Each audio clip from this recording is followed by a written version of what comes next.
Listen, children, and listen well, for I have a tale that I would tell. A tale of giants, full of might, and 3 gods who set the world right.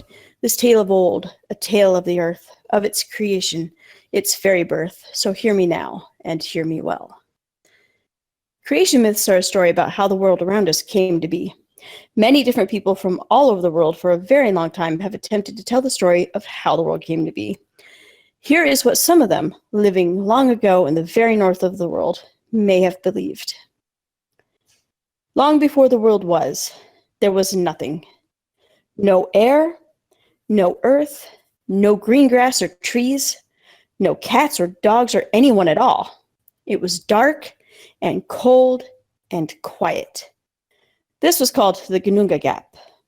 On either side of this dark, cold nothing, there was a world of all fire called Muspelheim, and there was a world of all ice, Niflheim. The fire world and the ice world slowly, so slowly, moved towards each other. But the fire world was sad because it melted the ice, and it thought this hurt the ice because it turned into water as it got close to fire. But the ice was happy because this water turned itself into a giant. Now, there was a lot of fire and a lot of ice, so there was a lot of water. Because there was a lot of water, it formed a very big giant. Now, this very big giant, he was named Ymir, and when more water fell from him, more giants like him were made. Well, the fire saw this, and saw that the ice was happy, so it was happy too. So it kept on melting the ice and forming more water until a cow came out of it. Her name was Autumnla, and cows make milk. So Ymir the giant could drink the milk from Autumnla the cow. Cows, of course, need to eat too, but what did she eat? Luckily for her, the ice held some salt, and Autumnla the cow could eat that. As she licked it and licked it, something else began to form.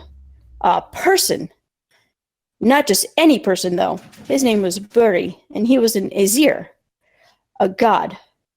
Buri had a son named Bor, who married a giant woman, a child of Ymir, and they had 3 children, Odin, Vili, and Ve. Well, being smart, Odin, Vili, and Ve knew the world needed more. But where to get it? They thought about this, and thought about it, and thought about it some more, and suddenly their eyes fell on Ymir.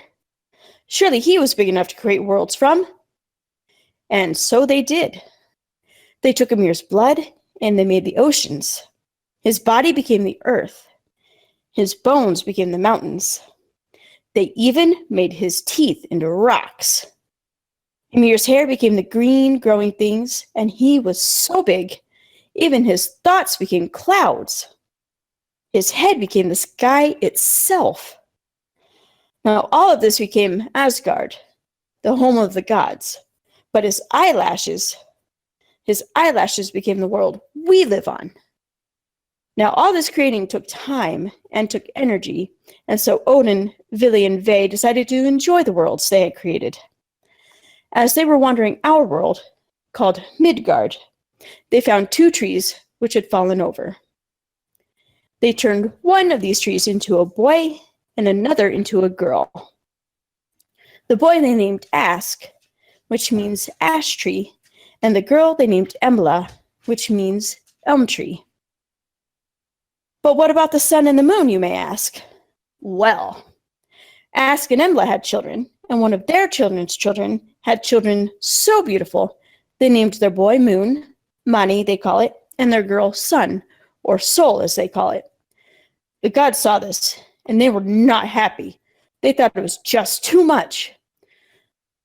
So that all might enjoy the beauty of the children, they put the children up in the sky, and they gave Sol the sun a chariot pulled by 2 beautiful horses, and Mani the moon a chariot pulled by 1 stunning horse.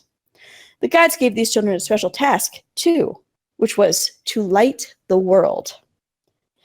And to make sure the children would keep to their jobs, they put 2 wolves in the sky with them to chase them and remind them of their tasks. The wolf Skull chases Mani the moon, and the wolf Hadi chases Skull the sun. Skull catches up to Mani, slowly, but Mani always escapes. But one day, the wolves will catch the sun and the moon.